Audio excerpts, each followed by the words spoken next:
So you're a renegade now. Hardly. You're the Lorenzo Lamas of the 21st century. How does that feel? I prefer to think of myself as Snake Eater. Okay. The other Lorenzo Lamas role. All right. A little from column A, a little from column B. No touch the touch. Yeah. Do you, This feels so weird. Can I stand? I can't. yeah, do you want me to stand? Yeah, let's both stand. Should we pay? What should we do? Let's just stand awkwardly like this. Okay.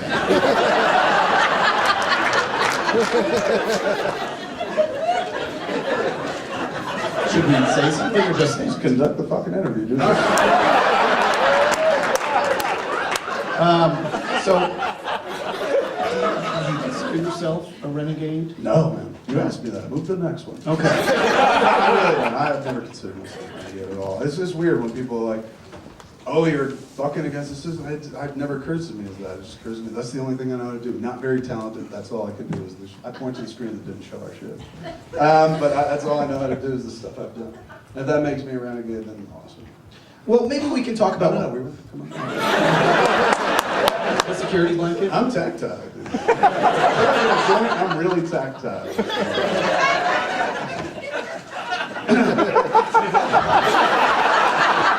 So maybe what we can talk about then, in terms of maybe like the idea of like renegades in your movies. Mm-hmm.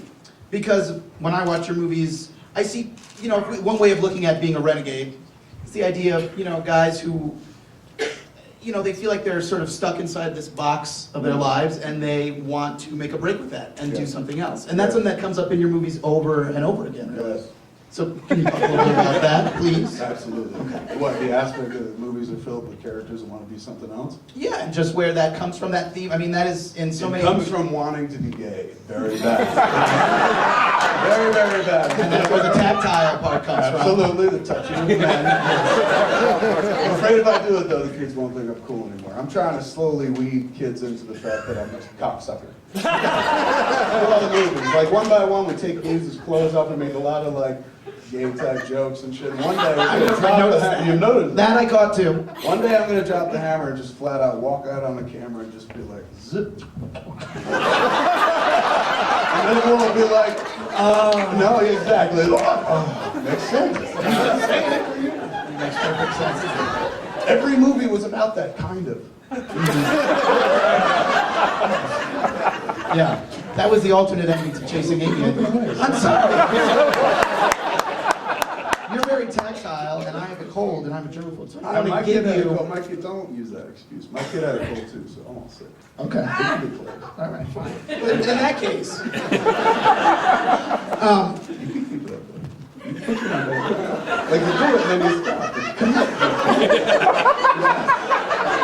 You really might just make out with me anymore. I just wanted to do a really friendly interview. I think it qualifies. Well, you know, the talking about the sort of the male relationships bordering on almost homosexual relationships. Yes. You know, it gets to something else in your movies. The very sort of, you know, I don't know how you feel about the word bromances. I love it. You do, Yeah, yeah, because yeah. I feel like you haven't gotten enough credit in this field. Because I really feel like your early films really sort of plumb this area. Plumbing jokes apparently being on my mind after your story. But you know what I mean? Like, there's so many of them now, and it's like, oh, we're in this very moment where everyone's talking about guy relationships and bromances, and I feel like you were doing it in your little niche here for so long, and now it's kind of expanded into the mainstream. What do you think about that? I agree completely. Yeah, it seems like, I guess that comedy kind of took off in a weird way where people like to talk about their friendships with dudes. Guy filmmakers. Like this, right here. Yeah, very much. We're very friendly. But yeah, I mean, I guess, and it was nice. I remember when I saw 40-Year-Old Virgin, I was just like, holy shit, somebody made a movie like I like to make. And that was cool. And then that dude got really successful at it, and then I was like, that ain't cool anymore.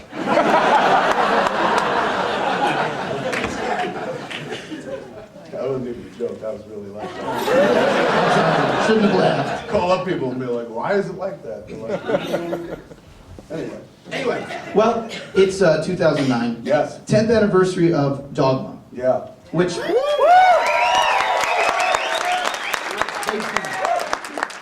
Oh, yeah, see, you relinquished this time.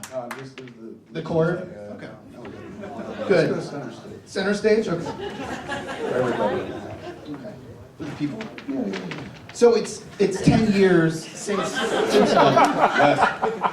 and if we're gonna give you me, like I'm giving it to you, but if the Vail Film Festival is giving you a Renegade Award, I feel like that's kind of a appropriate film to talk about a little bit, because I think that's kind of a very renegade moment of yours. Mm-hmm. Can you talk about maybe anything that you think about now when you look back 10 years ago at that film, recollections, and maybe what you think about the film now when you watch it, you think about how it came out? I think that basically when we started,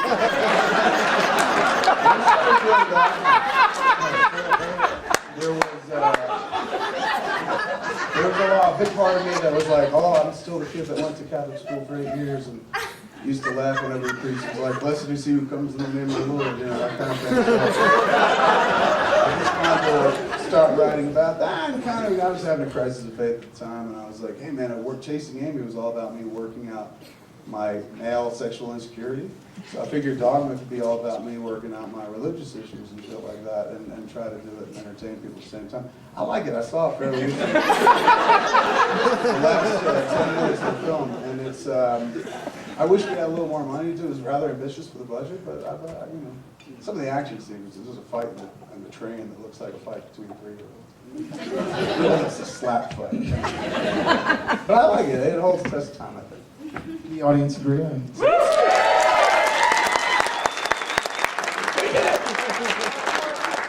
I don't know if people in the back can see you were stroking my fingers while you were giving it to me.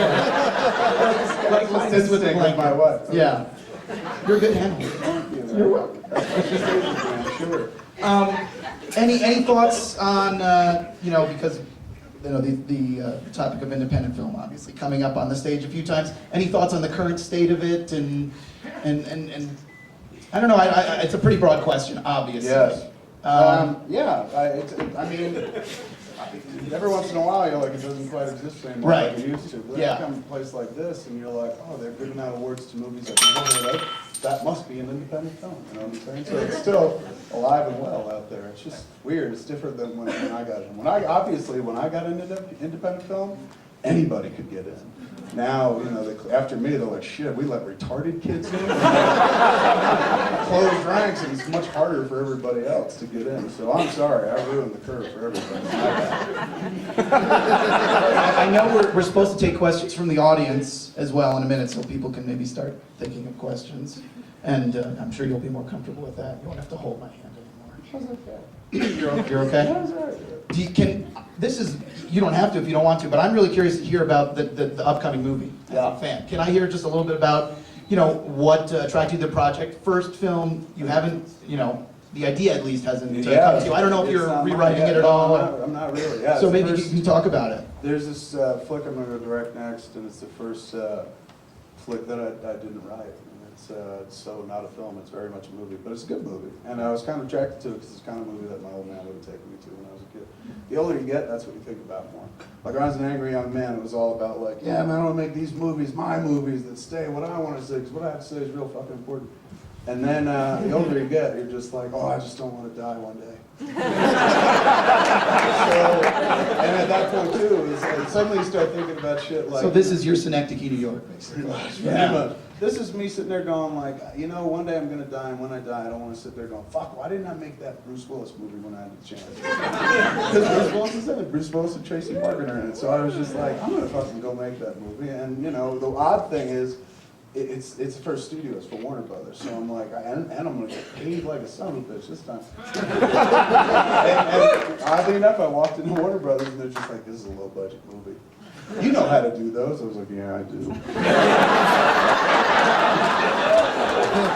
So everybody's kind of inspiring. I mean, it's not, granted, there's a lot more money in that movie than in almost every other movie I've ever made, but not that much more. Everybody is kind of pulling together to do it, cinching the belts. Like everybody's giving up a lot of their salary to do it. It's kind of inspiring. I keep saying, I'm like, this is like a low-budget movie. And they're like, yeah, it is a low-budget movie. I'm like, that's the highest budget movie I've ever done. They're like, still a low-budget movie to us. One dude's like, I did I Am Legend. I'm like, all right, so this is a low-budget movie for you.